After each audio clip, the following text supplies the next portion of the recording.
This is Getting On with Life, Biblical Wisdom for Successful Christian Living. I'm Chris Field, and this session is Salt and Light. Jesus declared God's people to be the salt of the earth and the light of the world.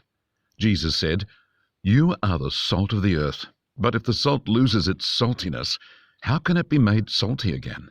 It is no longer good for anything except to be thrown out and trampled underfoot. You are the light of the world. A town built on a hill cannot be hidden. Neither do people light a lamp and put it under a bowl. Instead, they put it on its stand, and it gives light to everyone in the house. In the same way, let your light shine before others, that they may see your good deeds and glorify your Father in heaven." That's from Matthew chapter 5, verses 13 to 16. For most Christians, these verses have become like poetry or a sentimental nicety, disregarding the practical reality Christ revealed.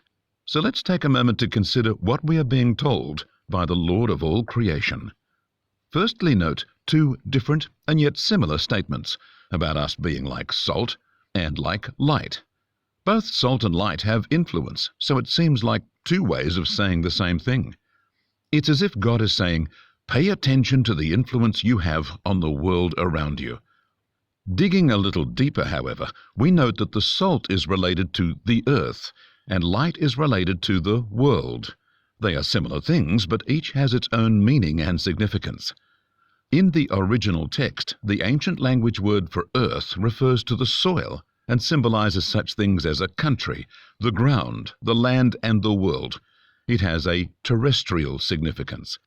In the Bible, we see that lands come under curses based on such things as innocent blood shed on the land. God talked of restraining rain when his people would not honor him. God promised that the land would be healed if God's people responded properly. See 2 Chronicles chapter 7 and verse 14. "If my people, who are called by my name, will humble themselves and pray, and seek my face and turn from their wicked ways, then will I hear from heaven, and forgive their sin, and heal their land." So being the salt of the earth suggests our righteousness bringing impact on the land or nation in which we live. Righteousness exalts a nation, but sin brings negative things. See that in Proverbs chapter 14, verse 34. Righteousness exalts a nation, but sin is a reproach to any people. In a nation full of righteous people, the nation can expect to prosper and be the head and not the tail, even if its leaders and many in the land are not righteous. Note that the presence of some righteous people can spare even an evil land, such as God's willingness to spare Sodom and Gomorrah if there were just 10 righteous people. You are the salt of the earth in your land. Your land prospers or goes backwards based on your standing before God. If you lose your saltiness, you become worthless and you get trampled on by others. Have you noticed that in some nations where Christianity was once revered, there is now a readiness for the community to stomp on Christians? Maybe it's because of a loss of saltiness, and now the Christians are being trampled on by others. When Jesus called us light, he did not talk about the earth or the land, but the culture or society. The original word is cosmos. You are the light of the world, the cosmos. The suggestion this time is not that we impact the prosperity or well-being of the land, but that we shine light on our culture.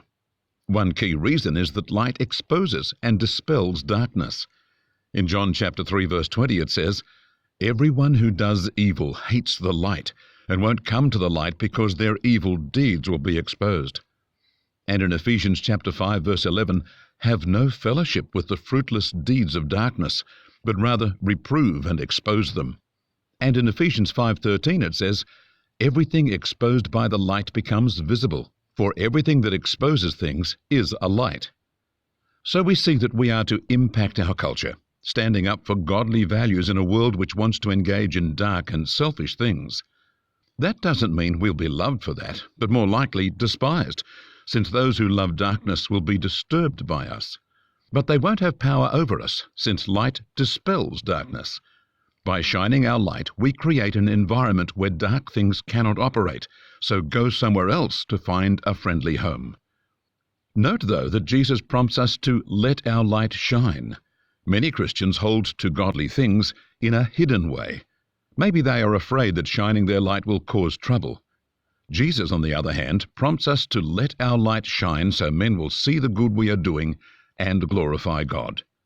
So with those few reflections in mind, let me remind you once more of the words of Christ. You are the salt of the earth. But if the salt loses its saltiness, how can it be made salty again? It's no longer good for anything except to be thrown out and trampled underfoot. You are the light of the world. A town built on a hill cannot be hidden, neither do people light a lamp and put it under a bowl. Instead, they put it on its stand, and it gives light to everyone in the house. In the same way, let your light shine before others, that they may see your good deeds and glorify your Father in heaven. I call on you to live out your calling as salt and your calling as light in your life, your home, your workplace, your community, and your nation. The earth and the world will be blessed by you if you will just be what God has made you, salt and light. God bless you.